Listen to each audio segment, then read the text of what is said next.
Theology has sometimes been called the queen of the sciences. Yet theology doesn't usually build its system from experiments or data. It begins with a book. But a book isn't true simply because it says it's true. That would be circular reasoning. Instead, the truth of a book depends on whether it has reference to something outside itself, whether it corresponds to an objective reality. Think about a National Audubon Society field guide to North American animals. The field guide isn't true just because the guidebook says so. It's true because you can go to Yellowstone and see a bison with your own eyes. You can go to Alaska and find a moose. You can travel to the Everglades and watch an alligator slide into the water. The truth of the field guide is confirmed by something outside of the pages, by the reality it points to. This is where theology runs into difficulty, because while it claims the lofty title of Queen of the Sciences, it doesn't actually have that crown to begin with. It can't really pretend to wear it. Its truth claims are folded back into the very book that asserts them, circling inside the text itself, rather than reaching out to some objective reference point beyond its pages. And in that sense, theology is less the queen of the sciences and more its court jester, because it can't back up the claims that it makes with anything verifiable outside of itself. But here's where my story turns. While theology has long appeared to lack an external referent, I actually found it.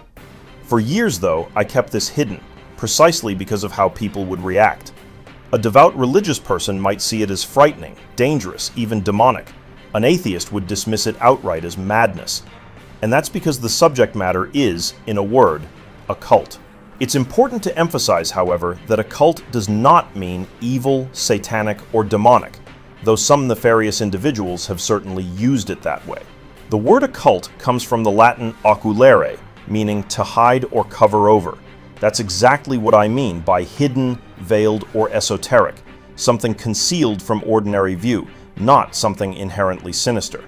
What makes this especially challenging is that occult concepts can be translated directly into the language of idealist physics, and vice versa. They are mirror images of the same underlying principles. I was aware of this to a much greater degree than I ever let on publicly, long before the Quantum Hermetica came out. This is part of what gave quantum idealism its power. Using that framework, I was able to identify the true external reference point of theology, not as an article of blind faith, but as a phenomenon grounded in the very fabric of reality. And because I never openly said that this came from an occult framework, I could make theological conclusions seem to suddenly pop out from physics-based idealism, or idealist metaphysics, as though they astonishingly materialized out of nowhere. To Christians, it felt as if physics had suddenly confirmed their deepest intuitions, as if by magic. To atheists, it blindsided them from left field, because it came from somewhere they couldn't see. I was speaking from a hidden vantage point from which I could either seemingly pounce on opponents, as if from out of nowhere, or dazzle and reassure those on my side. This was coming from a source neither could anticipate because they didn't even know it existed. I'm not doing apologetics anymore. That season is over, which means there's no sense in hiding this any longer. It's time to reveal some of the things I've kept back. Some of what I'm going to share here actually ended up in the Quantum Hermetica. It turns out the Palmers, the authors of the Quantum Hermetica, happened to be subscribers to my channel. As a result, some of the concepts I was developing at the time, or had derived, ended up woven into that book. And that's important, because the Quantum Hermetica isn't just another book. It's a kind of Rosetta Stone. On one side, it maps physics-based idealism into Hermetic occult science, and other major esoteric systems such as Kabbalah. It shows how the same underlying principles translate across these frameworks. And on the other side, it maps those principles into religious and theological concepts. In other words, it forms a bridge, a translation mechanism between the language of physics and the language of theology, with Hermetic and esoteric sciences as the key in the middle.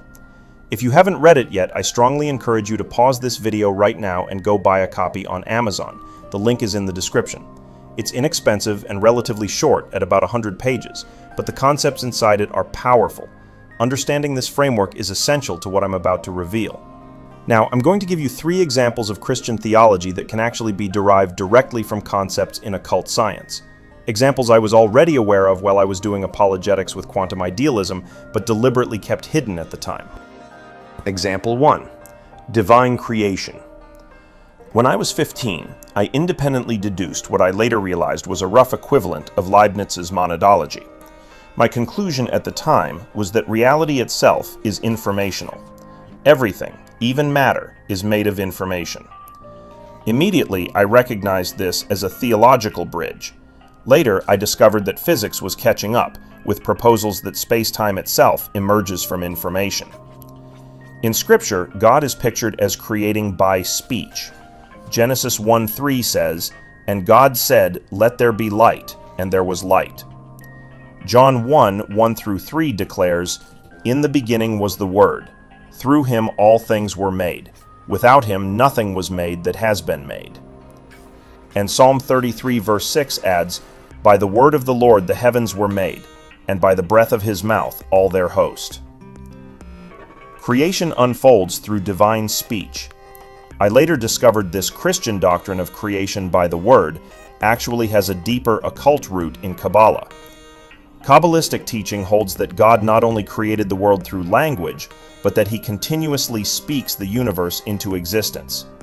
If God were to stop speaking the words of creation for even a single instant, the universe would collapse into nothingness. Not gradually, but as though it had never been. The natural state of the universe is non-existence, sustained only by God's ongoing act of speech. This is exactly the kind of correspondence I mean. What I first intuited as a teenager, that reality is informational, is mirrored in both physics and theology. The Christian doctrine of creation by the Word, its Kabbalistic root of continuous creation by divine speech, and the physics of information emerging as space-time, all point to the same truth. The universe is not a brute fact, but an utterance, information spoken into being. At this point, the real question arises. Is this just a striking similarity between physics and theology, or is it something more? In physics, reality is made of quantum information. In Kabbalah, and in the Abrahamic tradition at large, reality emerges from words, from God's speech. Are these just loose metaphors that happen to sound alike, or is there a deeper correlation? Kabbalah already hints that there is. It speaks of the physical world as a veiled reality, an outer shell concealing a deeper, emanating world behind it. Remarkably, this is not only a mystical claim, but also a physical one. French quantum physicist and Nobel Prize laureate Bernard d'Espagnat described the physical world itself as a veiled reality, a perceptual screen that conceals a deeper, hidden reality beneath appearances. Here we already see a direct parallel between Kabbalistic cosmology and modern physics. That hidden field reality that Kabbalah talks about, well, that neatly matches Hilbert space. It is here that the quantum hermetica becomes especially important. The Palmers point out that in the Sefer Yetzirah, the Book of Creation, the words of creation are actually described as on a sphere in a manner exactly identical to superposed states on a Bloch sphere, the Hilbert space representation of a quantum bit or qubit. I've made a video about this, Hilbert space representation of a quantum bit in ancient Kabbalah, which is also linked in the description. In that video, I show how the Kabbalistic concept of emanating space, when interpreted back into its Hermetic equivalent, maps directly onto qubits as non-local vibrations, which, as it turns out, have more than half a dozen exact parallels to the wave function in quantum mechanics. This is the same principle I explored in another video, the Kybalions vibration enigma, also in the description. Together, these concepts reveal that the words of creation described in Kabbalah are not just poetic metaphors. They're a coded description of the same informational, vibrational processes that quantum physics now uncovers, hidden in plain sight in ancient texts. So divine creation, it turns out, is not actually a mystery at all.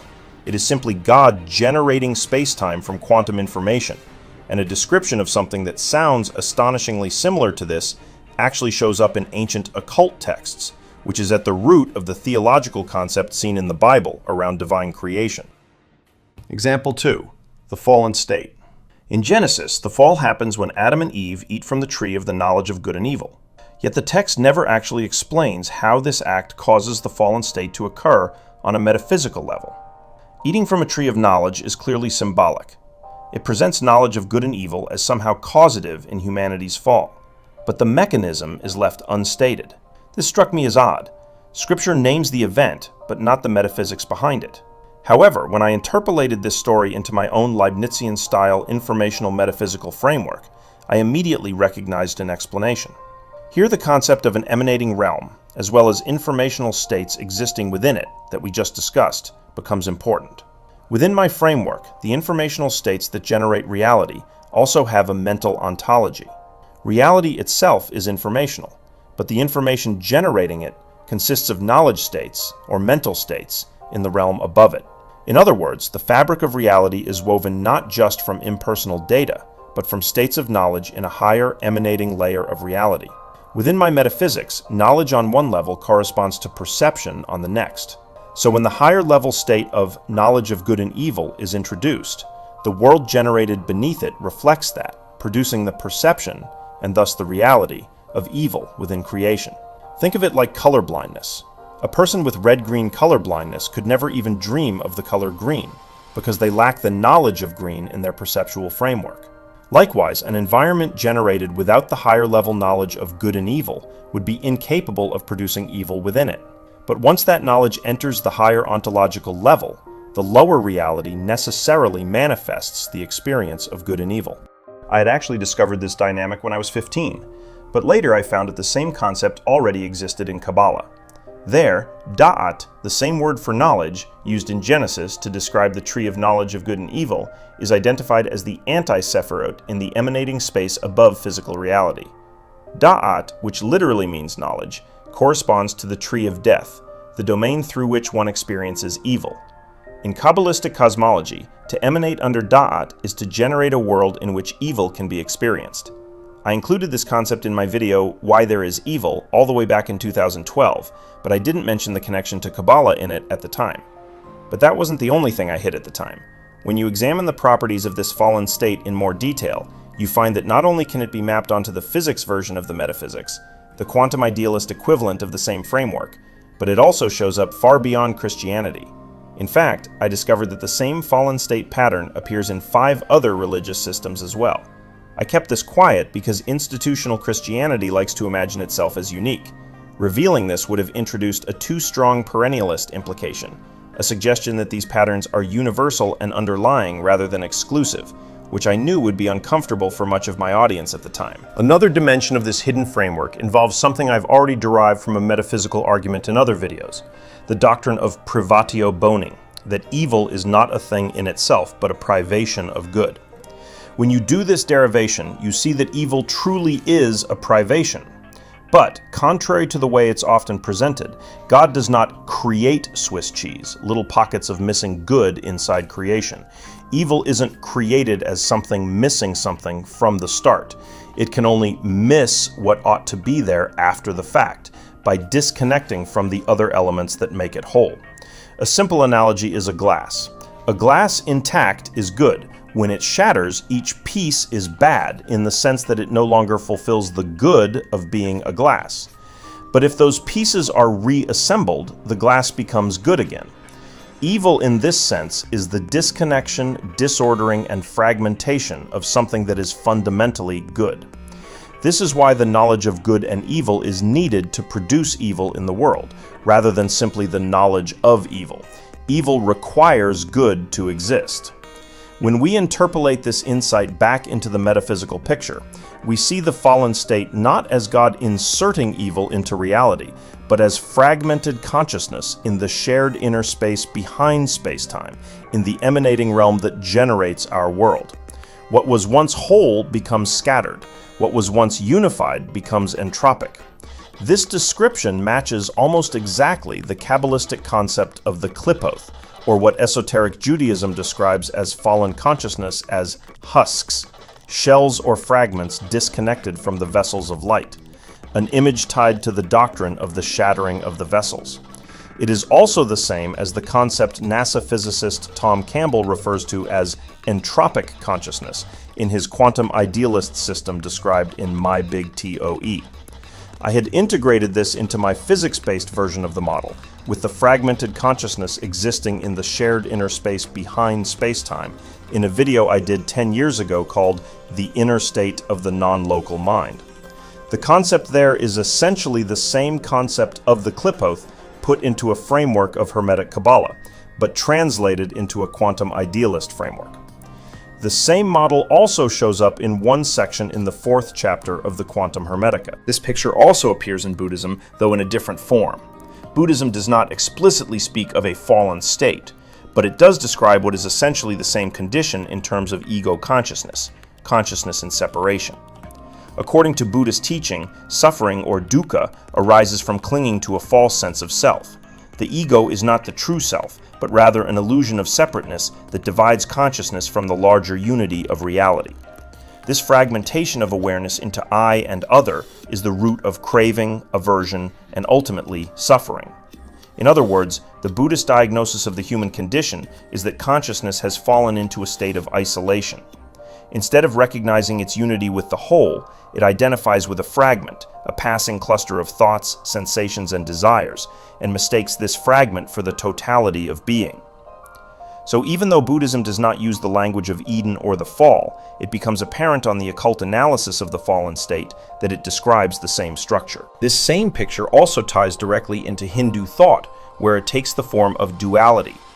In Hinduism, duality is not just a matter of opposites, but a state of divided perception, a consciousness caught in the play of distinctions.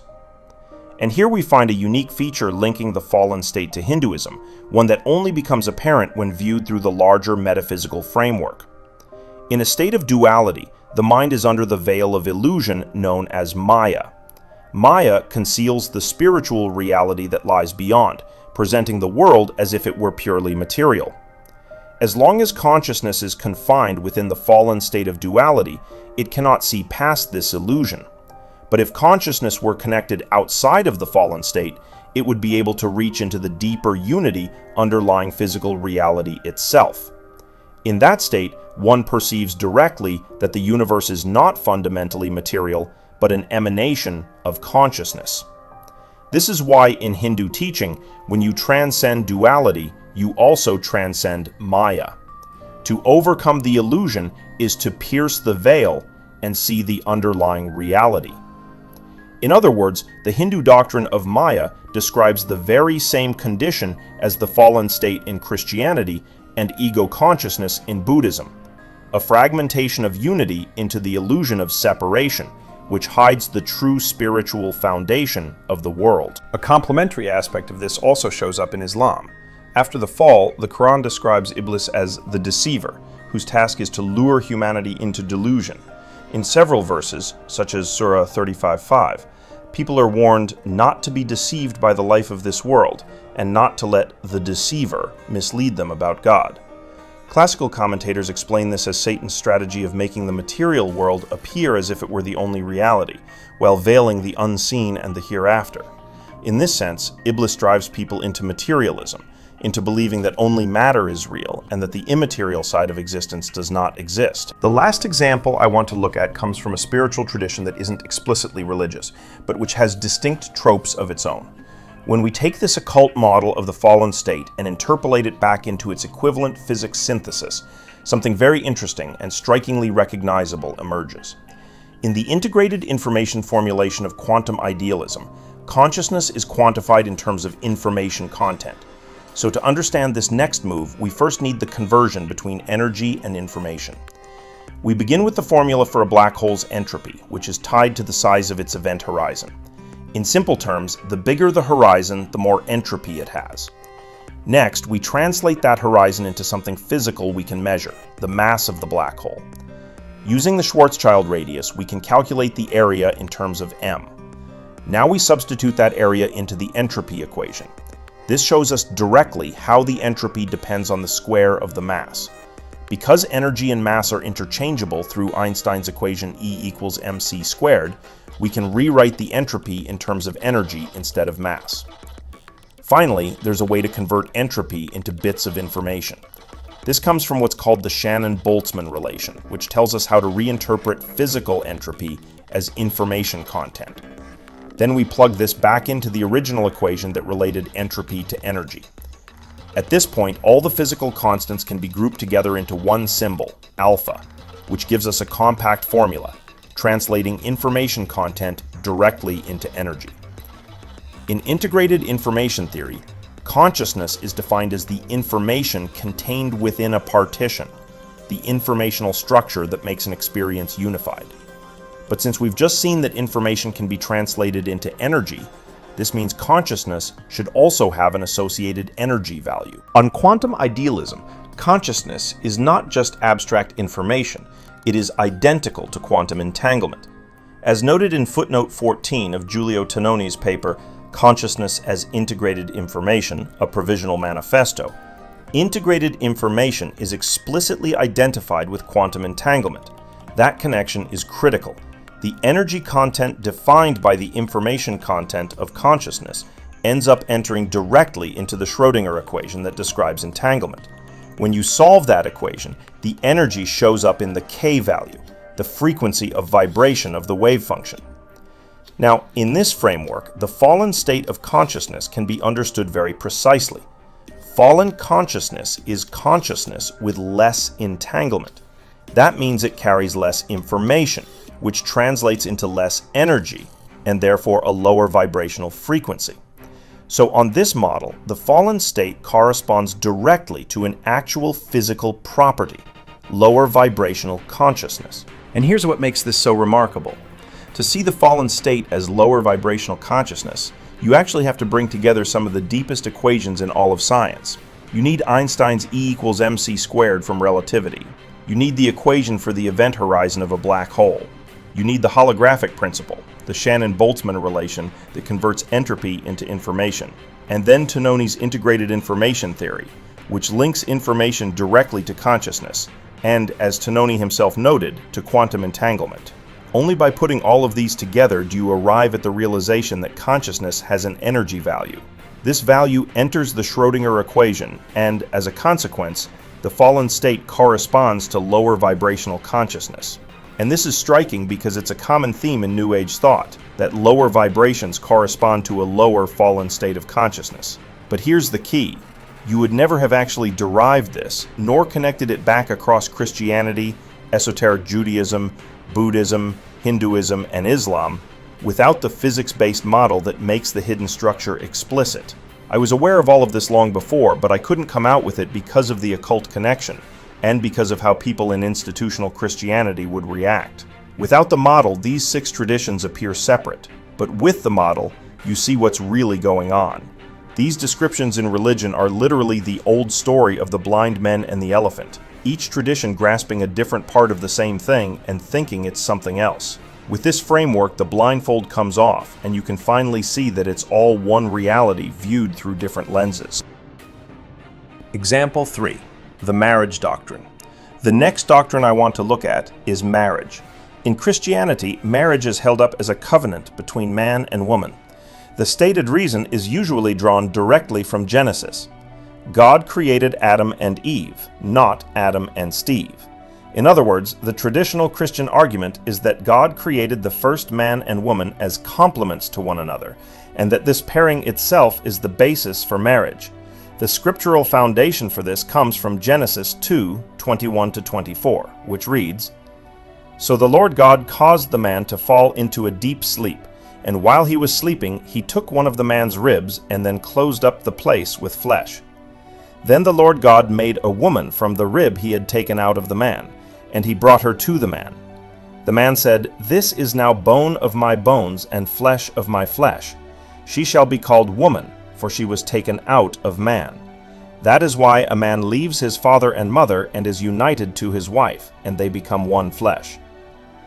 This is the passage Christians typically point to when arguing that marriage is divinely ordained as the union of one man and one woman. But this reasoning doesn't hold up. Humans existed long before any literal Adam and Eve. Population genetics shows there was never a bottleneck of just 2 individuals. Our genetic diversity requires a founding population in the thousands, not a single pair. So the idea that all of humanity descends biologically from just Adam and Eve is contradicted by the science. And more than that, the gender binary itself predates humanity entirely. The male-female split isn't unique to humans. It goes back to the origin of sexual reproduction. Meiosis, the cell division process that produces gametes, first appeared at least 1.2 billion years ago in single-celled eukaryotes. Long before humans ever walked the earth, even before animals existed, life was already reproducing through the union of two complementary sexes. So the Genesis argument not only runs against genetics, it also ignores the much deeper history of biology. The binary of male and female is written into life itself, billions of years before any Adam and Eve. Furthermore, the Eve from Adam's rib motif itself may not be original to the Hebrew tradition. It appears to have a Sumerian basis. In the Sumerian myth Enki and Ninhursag, the goddess Ninti is created to heal the god Enki's rib after he becomes ill from eating forbidden plants. The word Ti in Sumerian means both rib and life, making Ninti simultaneously the lady of the rib and the lady of life. Then Ninhursag took the blood of Enki and fashioned from it 8 new deities to heal his ailing organs. To heal his rib, she created Ninti, whose name meant both Lady of the Rib and Lady of Life. Myth of Enki and Ninhursag, Sumerian text circa 18th century BC.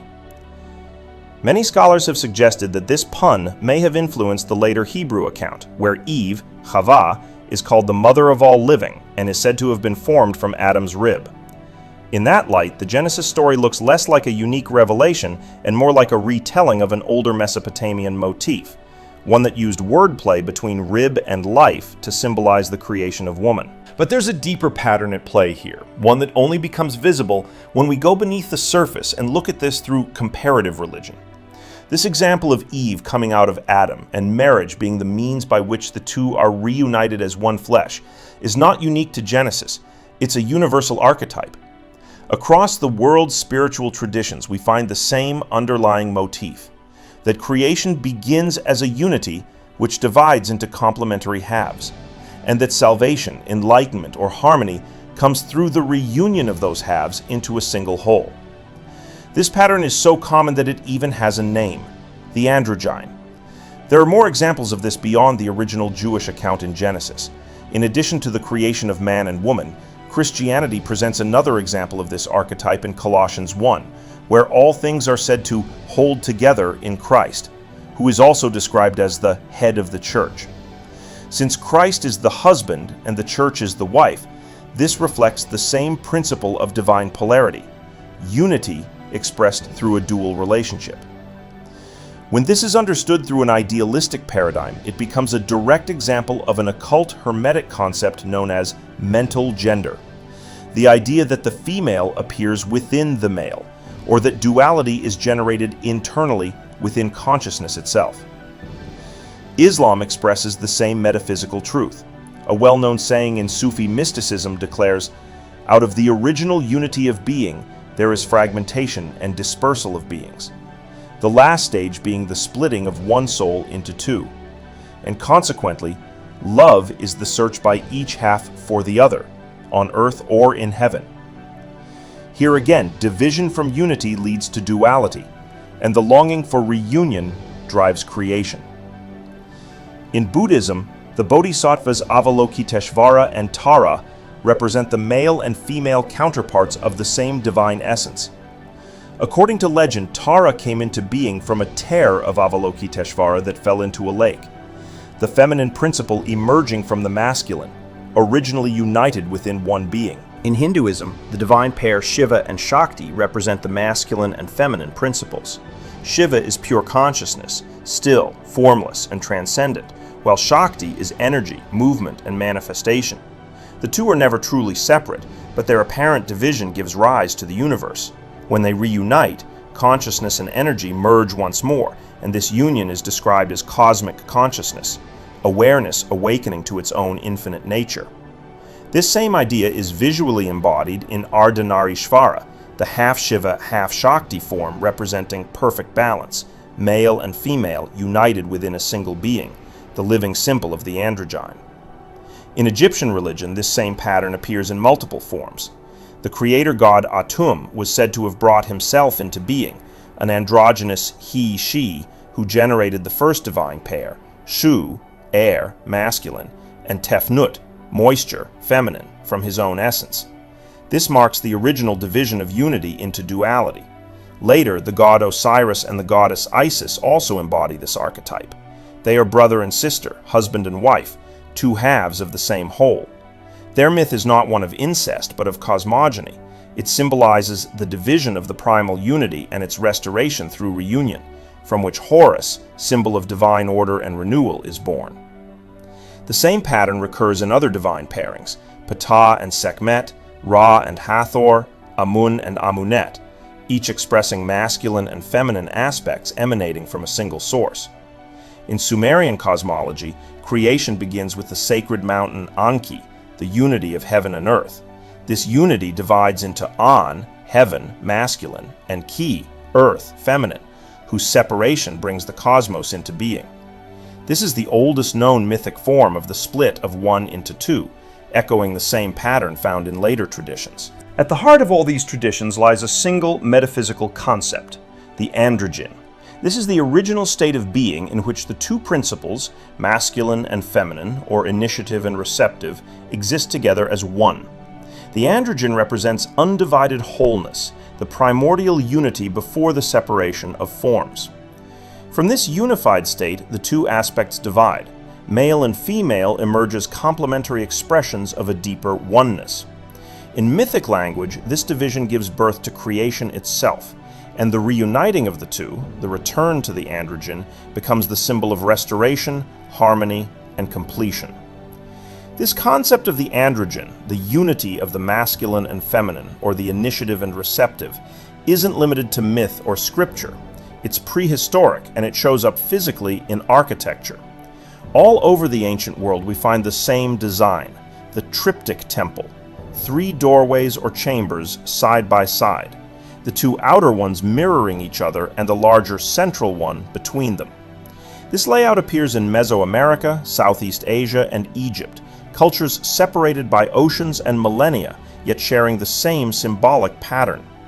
In Mesoamerica, for example, temples at sites like Uxmal and Chichen Itza display 3-part facades where the central doorway rises taller and more ornate than the 2 flanking entrances, a visual statement of unity emerging from duality. In Southeast Asia, the design is seen in the Angkor Wat complex in Cambodia, where triple gateways and causeways repeatedly frame the sacred center, embodying the union of opposites within the divine.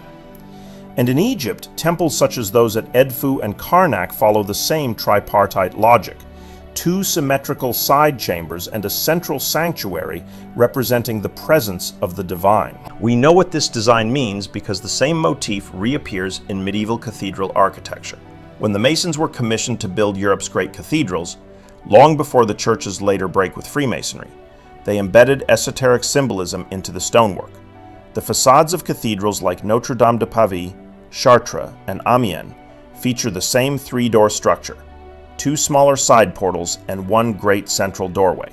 Above the side portals, carvings in stained glass often bear solar and lunar symbols, solar representing the masculine, lunar the feminine, while the central portal corresponds to God, or the androgen state, the synthesis of the two. In this architectural symbolism, the temple itself becomes a map of reality. The left and right doors symbolize the dual forces that structure existence, while the center represents their reunion in unity. It is the same story told in stone, the two becoming one again in the divine center, the restoration of the primordial androgen. The universality of the androgyne pattern isn't an accident. It has a clear metaphysical origin in Hermeticism and alchemy. At its root lies the Hermetic principle of gender, one of the 7 great principles outlined in the Kybalion. In Hermeticism, the universe itself is mental. It is not made of matter in the modern materialist sense, but of mind, or nous. Because of this, every phenomenon, whether spiritual, psychic, or material, is an expression of consciousness. And within consciousness, all creative activity takes place through polarity: the active and receptive, the masculine and feminine, the initiative and the yielding. These are the twin principles that together generate all manifestation. The Kybalion expresses this succinctly when it says, "Gender is in everything. Everything has its masculine and feminine principles. Gender manifests on all planes." And later, "Sex is merely a manifestation of gender on the physical plane." This means that biological sex, the physical male and female, is simply the lowest expression of a universal metaphysical principle that operates on every level of reality. What we call male and female in the human sense are reflections of this deeper polarity, the very mechanism by which thought becomes form and consciousness gives rise to experience. This principle in Hermeticism is directly tied to its emanationist metaphysics, the idea that everything flows outward from a single source, like concentric waves of being radiating from the one mind. From this unity, duality emerges: the masculine principle as the active creative thought, and the feminine principle as the receptive matrix through which manifestation occurs. This same pattern also appears in Plato's philosophy, though he was not its originator. In the Symposium, Plato preserves the famous myth of the primordial androgyne, in which humanity originally existed as complete unified beings before being divided into complementary halves. From that division arises the longing for reunion, the desire of each half to become whole once again. While presented as a myth about love, the story mirrors the same metaphysical structure found in Hermeticism: unity giving rise to polarity, and the many seeking a return to the one.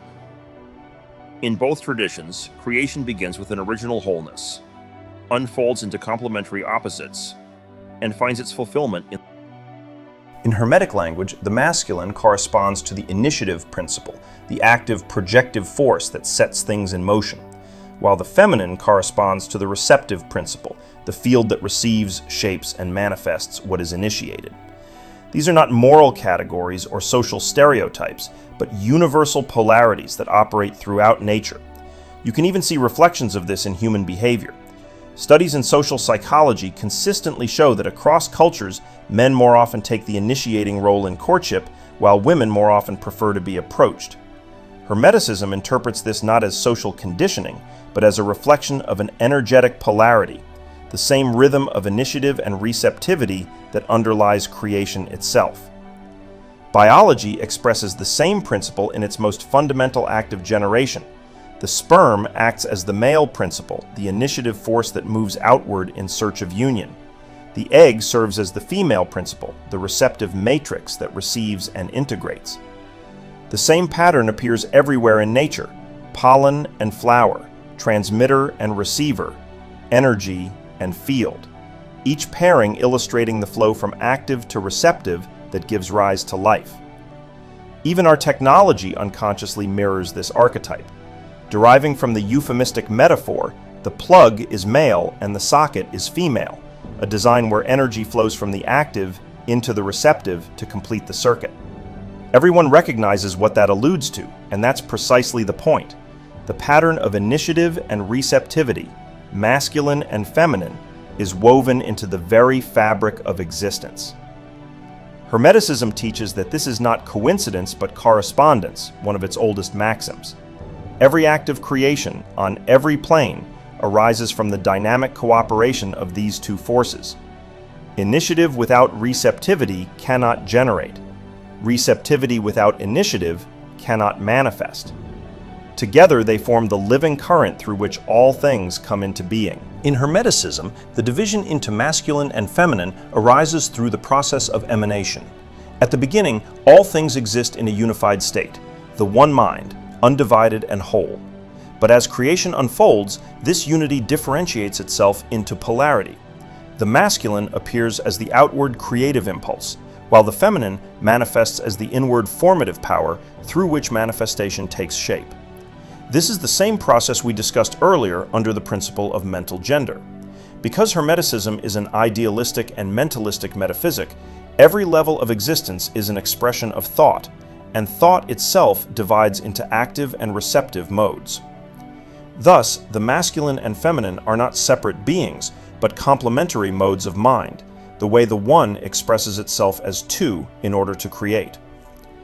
In this light, the hieros gamos, the alchemical conjunction of opposites, represents reverse emanation. It is the movement of consciousness back toward its source. The two aspects that were divided in creation, masculine and feminine, reunite to restore the original wholeness of the androgyne. This is what the alchemists called the conjunctio oppositorum, the sacred union of sun and moon, king and queen, sulfur and mercury. It is also the deeper metaphysical meaning of marriage, not merely a social or physical union, but the reenactment of cosmic return, the rejoining of what emanation had divided. In Hermetic terms, marriage is reverse emanation, the turning of duality back into unity, the restoration of balance, and the return of the divided world to the one mind from which it came. When we connect this Hermetic understanding of emanation and reverse emanation back to the model we discussed earlier, a profound symmetry appears. In that earlier framework, we saw that the fallen state corresponds to entropic consciousness, a state of fragmentation where unity has been broken into disconnected parts. Consciousness becomes divided, scattered, and disordered, mirroring the physical concept of entropy itself. The religious doctrine of marriage arises as a remedy for that condition. Its deeper metaphysical purpose is not reproduction, but union.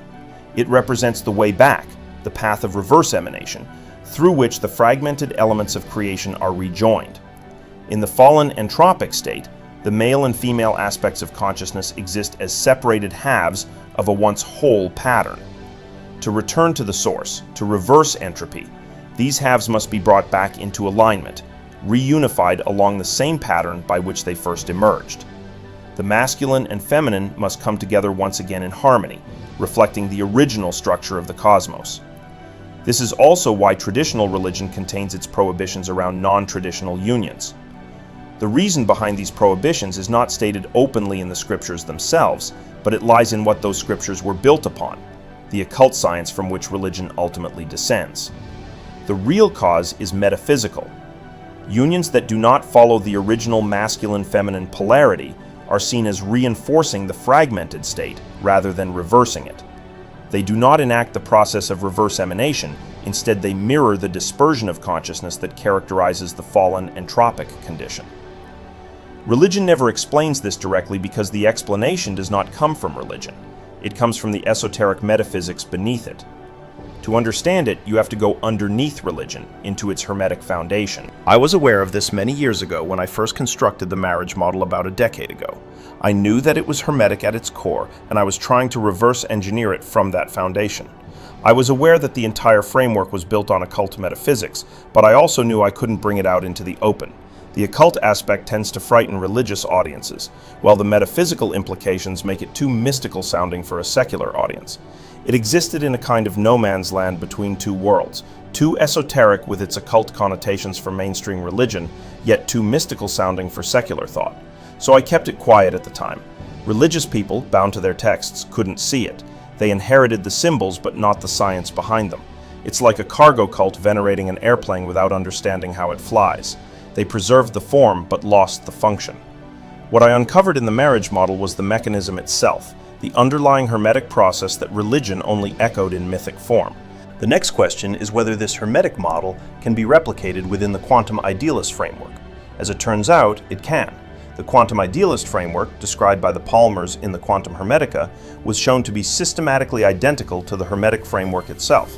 In that work, the Hermetic principle of emanation and return appears again, expressed in the language of physics and information theory. To see the Hermetic androgyne in this setting, we can look to Donald Hoffman's combination theorem in conscious realism. The theorem states that two conscious agents, which in physical terms can be modeled as wave functions, can be combined to form a single, higher-level wave function, a unified conscious system.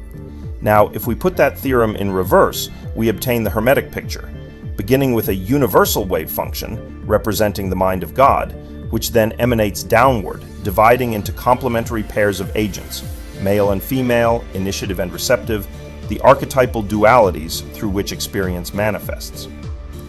In the Quantum Hermetica, the Palmers reproduce this same principle using the language of integrated information theory. In their formulation, consciousness is identical to entanglement, and entanglement is relative to frame.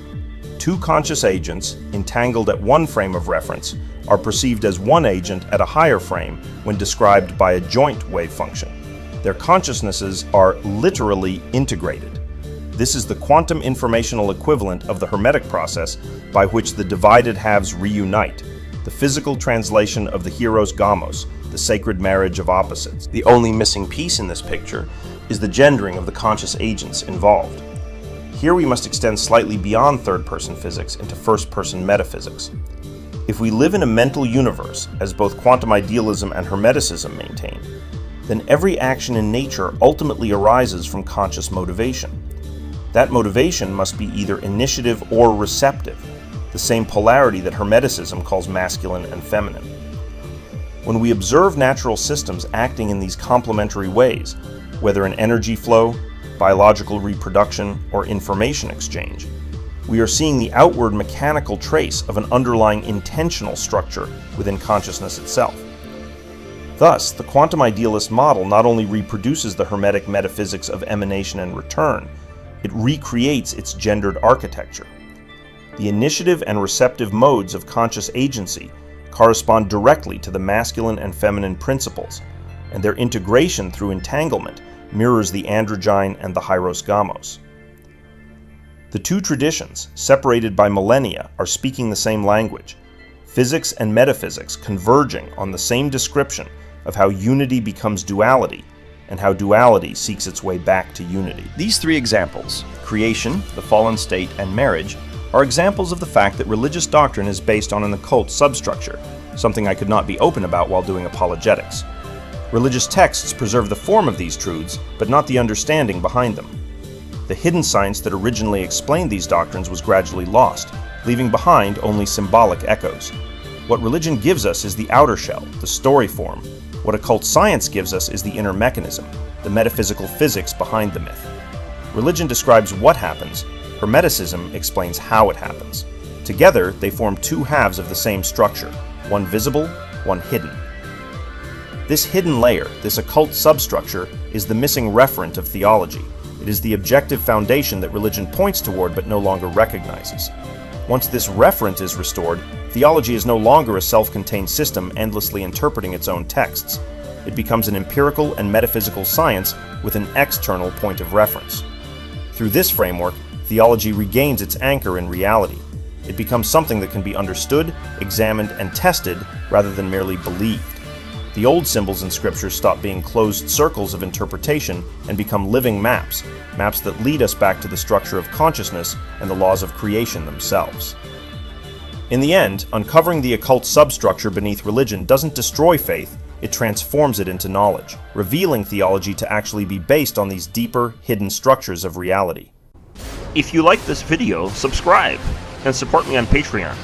And don't forget to check out the books in my Alaris novel series, Alaris, The Lances of Light, and Alaris, The Pearl of Heaven, on Amazon Kindle in the description below. You can find us on Facebook as well, at Idealism and Science versus Atheism.